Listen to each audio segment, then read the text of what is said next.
Kutaa 4 jaalala kee kenni. Kutaa kana keessatti karaa bu'a qabeessa jeequmsa miira dubartii furuuf wantoota nu gargaaran walii wajjin kan ilaallu ta'a.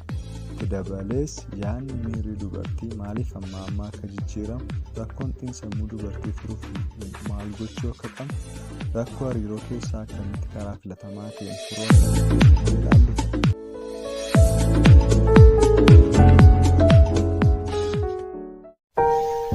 Miirri dubartii yaadni ishee yeroo hundaa ni jijjiirama.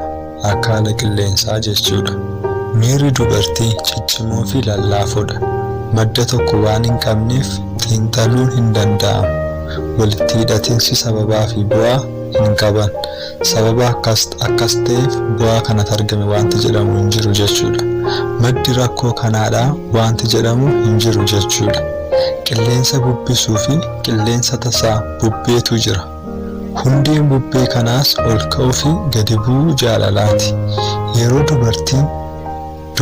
dubartiitti jaalalli gadi fageenyaan itti dhaga'amu, miirri ishee battalumatti gara gammachuutti danfuu jalqaba. Sababa akkasiif akkas ta'e jedhamee wanti dubbatamu osoo hin jiraatin. Akka dhiiraatti tarii ati maddoota rakkina jireenya keetii baruu ni feeta. Sababaa fi bu'aa haalota jireenya kee keessatti xiinxaluun madda rakkoo kan ta'e dhabamsiisuu dandeessa. Al tokkicha isa dhumaaf jechuudha. Rakkinicha furuu dandeessa. Hundee isaa bira ga'uudhaan. Shaakala akkasitti rakkoo furuu waan qabduuf yeroo dubarri kee rakkoo miira gammadaa hin jirreen gara kee dhuftu, ati madda rakkoo ishee baruu fi yaaluu jalqabda. Maaltu akka ishee mufachiise baruu fi gaafachuu fi xiinxaluu jalqabda. Sababa ishee jaallattuuf akka isheen gammadduu taatu waan barbaadduuf hundee rakkoo ishee beekuuf xiinxaluu fi ishee gaafachuu eegalta. Maal taate, waan sitti hin tolle maalan godhe, maaliif bu'aa jirta, namni waan si aarsu dubbate jira jechuun gaafachuu eegalta. Ati abjuu hundee rakkichaa hubachuu jala jirta. Sana baruun salphaatti fayyina fiduu waan dandeessuuf jechuudha. Garuu karaan kun gonkumaa hin hojjetu. Tarii gaaffiin kee jeequmsa miira ishee ittumayyuu hammeessuu danda'a. Ati akka dooktara nama yaaluu bakka dhibee hubatee daawwaa kennuuf gaafatutti deemaa jirta.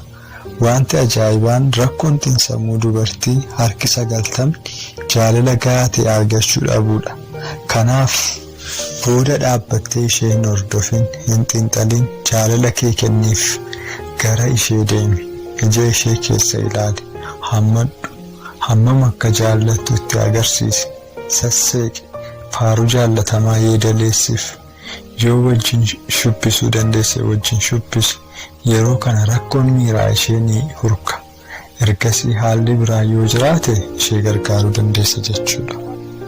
Waa'ee haala ishee xiinxaluun kee gara boqonnaatti, gara aaragalfiitti ishee hin fidu. Yeroo baay'ee xiinxalaa fi yaaliin ati ishee sirreessuudhaaf gootu ittumayyuu ishee aarsa. Ishee gaafadhu, jaalala kenniifiiti. Yeroo mufattutti immoo akka ishee xiinxaltu akka barbaaddu. Jaalala isheef kennuun baay'ee salphaadha. Waanuma lamaan keessan barbaaddanidhas. Akka dhiiraatti ishee sirreessuuf hin yaaliin. Kun wanta isheen barbaaddu miti. Yeroo baay'ee wanta waan sana hammeessudha.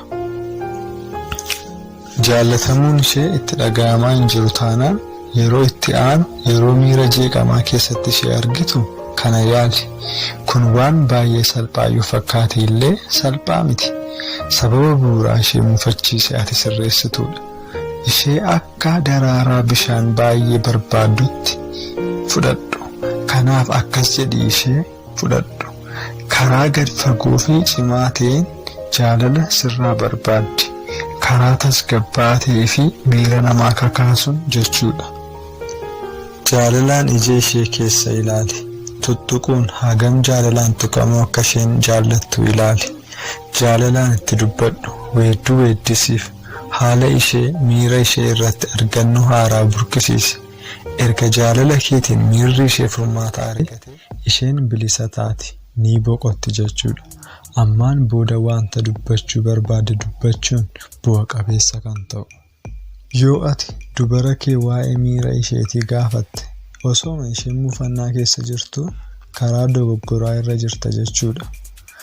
Jalqaba jaalala kenniif, ilaaluu keen, tuttuquu keen, socho'uu keen, sagalee kiloorii miidhagaa keen, qoosaa ishee bohaarsuu danda'uun. Erga quunnamtiin jaalalaa dhufee booda wanta irratti hin dubbatamin dubbachuu eegali. Kutaa itti aanu argachuuf egaa chaanaalii kana subscribe gochuun hin dagatinaa. Yaadaa fi gaaffii keessan immoo koomentii like godhaa isiniin jenna. Hiriyoota keessan rakkoo akkasii keessa jiraniif immoo share godhaa. Kutaa darbe egaa kunoo xumura iskiriinii kana irratti isiniif mul'ata. Tuquudhaan daawwachuu soorachuu ni dandeessu. Nagaan tura.